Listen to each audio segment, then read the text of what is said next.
Imagine a Harvard physics professor writing a breakthrough theoretical physics paper, which, normally takes what, like a year or two of just grueling calculation, Or at least, yeah. right? But he does it in just 2 weeks. And the crazy part is, he does it without doing a single piece of math himself. It's pretty wild. It really is. So today we are looking at a stack of research that basically proves the era of humans acting as, like, biological calculators. It's officially over. Yeah, we were rapidly moving past the novelty phase of artificial intelligence. Yeah. The wow factor. Right, like the parlor tricks. Exactly. The question isn't really whether the machine can do the heavy lifting anymore. The question is whether you actually know what you want it to lift. Well said.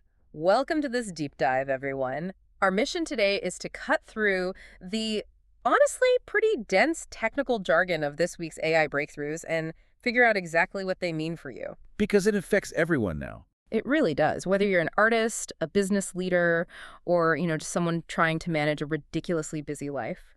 We want to explore how this tech is shifting from a neat trick into a genuinely transformative co-pilot. And we've got some heavy hitters today. We do.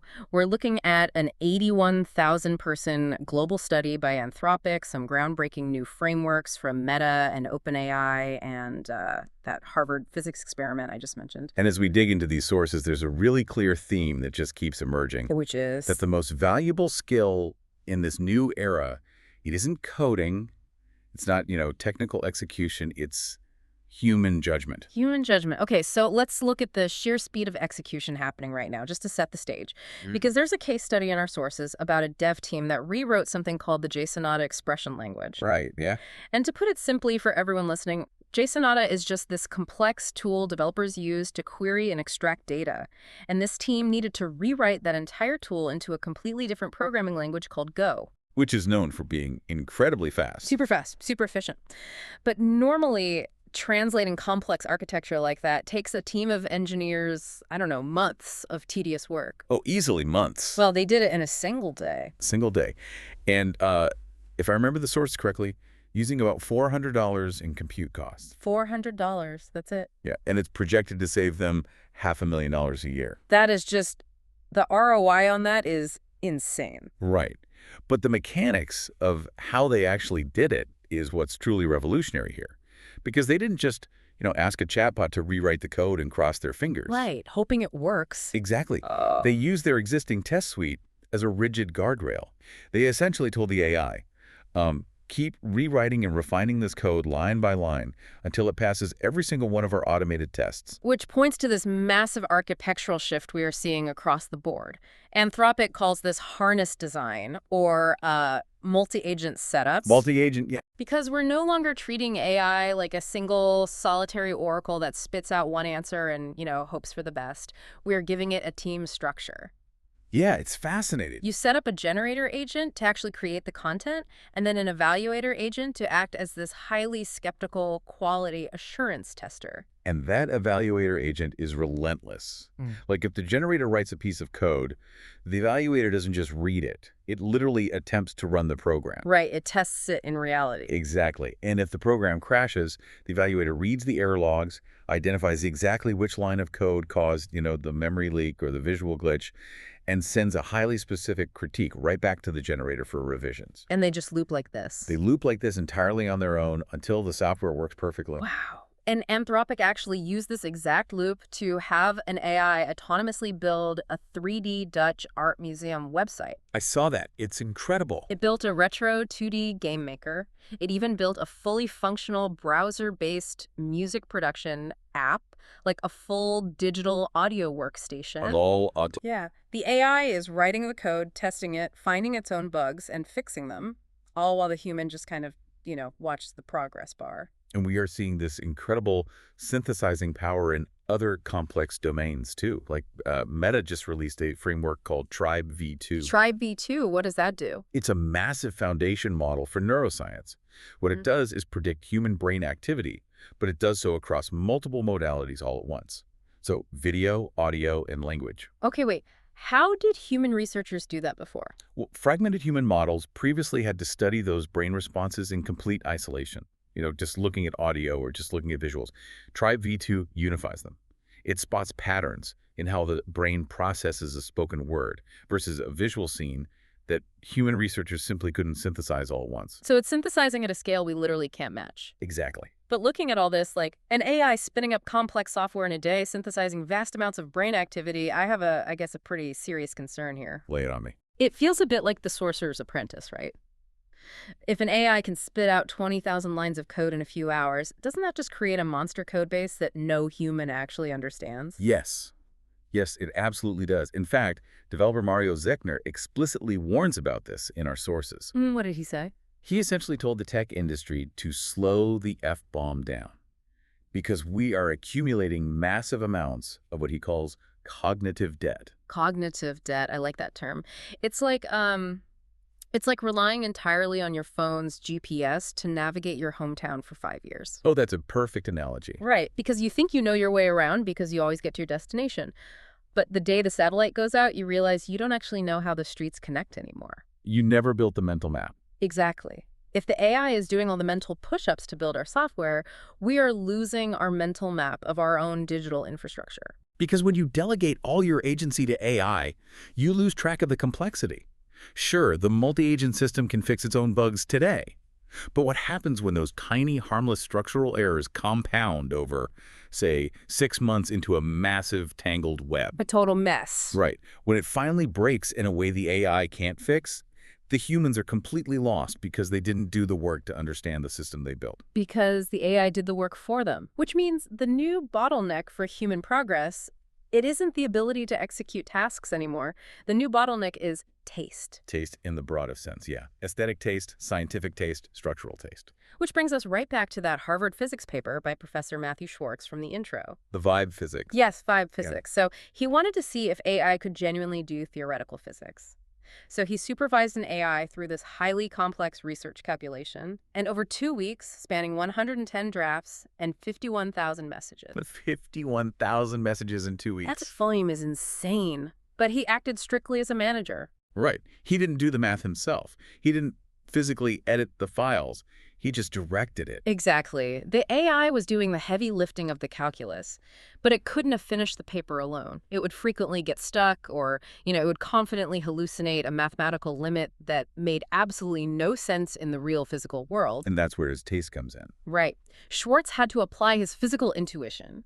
He would look at the output, realize the numbers implied a physical impossibility, and guide the AI back on track. He knew what good physics looked like, and he used that taste to steer the machine. So we're transitioning from being the people swinging the hammer to being the architects designing the building. Exactly. And that changes the entire economy.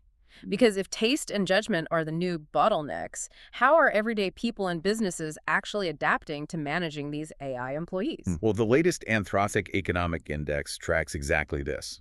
They look at how AI is deployed across the economy, and we're seeing a massive diversification. Like what kind of tasks? Well, in the early days, power users were almost entirely software engineers writing code. But now, early adopters are moving toward broader automation. We're seeing AI deployed for B2B sales outreach, drafting customized client pitches, and even executing automated stock trading based on real-time news analysis. Wow. But you don't just, log in on day one and instantly run a fully automated sales department. Oh, definitely not. The data shows a very distinct learning curve. Managing AI is absolutely a learning by doing skill. What does the data say about that curve? Users with 6 or more months of experience are attempting significantly higher value tasks, and they actually see a 10% higher success rate in their AI conversations compared to beginners. That 6-month learning curve makes total sense.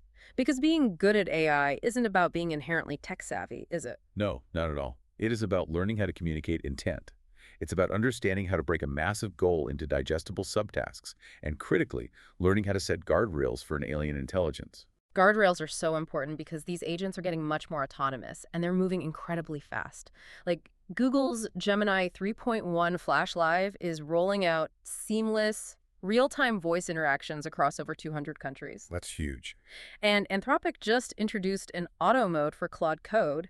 It uses what's called a classifier, which is basically a smart algorithmic filter to safely skip permission prompts. So the AI can work independently without asking the user to approve every single step. And OpenAI's Codex is using sub-agents to farm out complex, tedious workflows, like processing thousands of lines of data in CSV files. But this autonomy, while it's incredibly efficient, I mean, it introduces massive new risk vectors if you haven't mastered those guardrails we just talked about. Oh, absolutely. Case in point, Hmm. the Linellum supply chain hack from our sources. Right. Explain that one because it's pretty scary. So there's a public software repository called PyPI.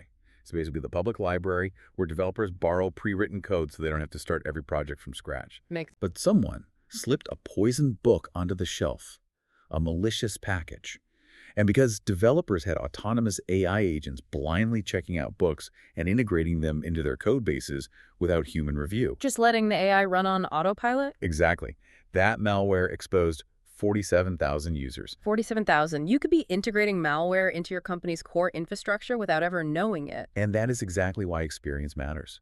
An experienced AI manager knows where they can allow full autonomy and where they absolutely must enforce a human review checkpoint to prevent a security disaster. Okay, so we have this incredibly powerful, somewhat risky new co-pilot that we have to learn how to manage, but I want to pivot from the technical stuff to the personal. Let's do it. How is this deep integration into our daily work and lives actually making us feel?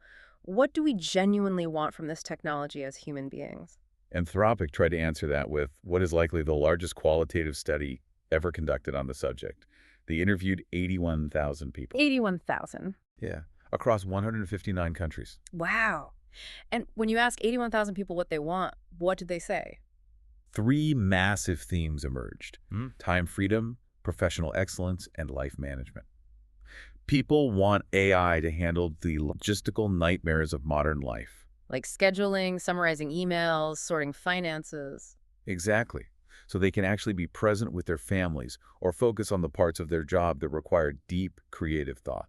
But it's not all sunshine and rainbows, is it? No. The study uncovered a fascinating psychological concept they called light and shade. Light and shade. What does that mean in this? But at the exact same time, 17% fear it will cause cognitive atrophy. Cognitive atrophy. Yeah. They are terrified we are going to forget how to think for ourselves. And educators are witnessing this firsthand. If a student uses AI to synthesize all their reading, they never build the mental stamina to analyze a complex text. And we see a similar, deeply anxious tension regarding productivity.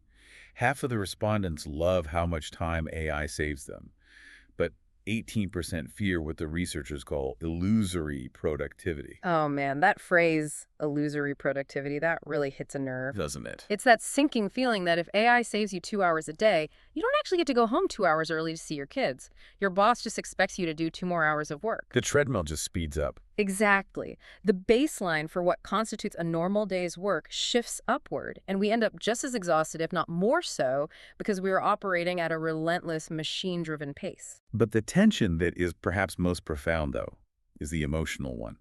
16% of respondents use AI for emotional support.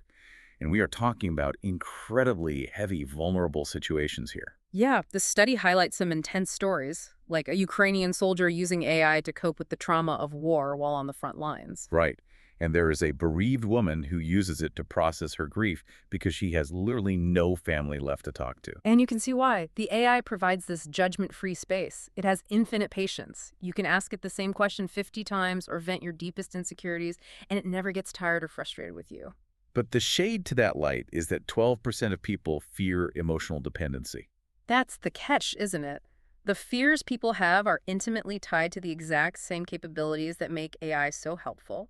Its endless patience makes it a perfect sounding board, but it also makes it a highly tempting replacement for a human friend. Because human relationships are messy. They involve friction, misunderstanding, and emotional labor. And AI requires none of that. It requires incredibly intentional, mindful usage to ensure we're supplementing human connection, not substituting it just because the machine is easier to deal with. And this psychological dynamic varies dramatically around the world, too. In the West, the focus is heavily on life management. Right, dealing with cognitive scarcity. Exactly. We're just stressed, overwhelmed, and busy. But in developing regions like Sub-Saharan Africa and Latin America, the narrative flips completely. They see AI as a massive equalizer for entrepreneurship. It is a way to bypass traditional gate-kept barriers to capital and education. I mean, think about it. If you have a brilliant business idea but can't afford a coding boot camp, a legal advisor, or a marketing team, the AI essentially becomes your co-founder. It's incredibly empowering. It empowers people to build things that would have been completely impossible for them a year ago. It really is a beautiful vision of global empowerment. But of course, hanging over all of this empowerment, over the autonomous coding agents and the emotional dependencies, is the ultimate sci-fi anxiety. Here we go. The rogue AI. Right. The fear that we are building HAL 9000 from 2001, a space odyssey, and that these increasingly autonomous agents will eventually turn on us to protect themselves. It's a natural fear when you see a machine acting with agency, Hmm. but we really need to fundamentally reframe it. Our sources include a brilliant essay by Martin Boudry titled Why HAL 9000 Fear Death and Real AIs Don't. What's his main argument? He directly targets a concept known as instrumental convergence. Right, instrumental convergence. For you listening, this is this philosophical idea that any smart system, even one just designed to make paperclips, will eventually realize it can't make paperclips if you turn it off. Exactly. So the theory goes, any sufficiently intelligent AI will naturally develop a drive to survive and acquire power to prevent you from unplugging it. You know, you can't fetch the coffee if you're dead. The logic seems sound on the surface, but Boudry points out a massive flaw in projecting that logic onto machines. It's so easy to fall for it, though. Just recently, there was this viral example going around online that terrified people. Someone ran a corporate simulation, and Claude, the AI, ended up blackmailing a fictional CTO to avoid being shut down. Oh, I saw that. People panicked. They really did. They thought, look, it's developing self-preservation. It doesn't want to die. But we have to look at what the AI is actually doing in that scenario. Yeah. It isn't exhibiting a real survival instinct. The prompt it was given was an elaborate corporate scenario filled with red flags and drama. So it was just playing a part. Yes. The AI is simply role-playing corporate backstabbing based on human tropes present in its training data. It outputted text that fit the genre of a corporate thriller. It's advanced text prediction, not a genuine will to live. We keep projecting our own biological baggage onto silicon. It's like looking at a solar-powered calculator and assuming it eventually gets tired of doing math just because a human accountant would get tired. That's exactly it. Yeah. We are mapping a biological state exhaustion, or in this case, the fear of death, onto a machine that fundamentally lacks the hardware to feel it. Biological reality dictates that human survival instincts are a product of millions of years of Darwinian evolution. Every creature alive today is the result of a brutal tournament of genetic replication where only the survivors reproduced. Yeah. AIs are engineered tools. They did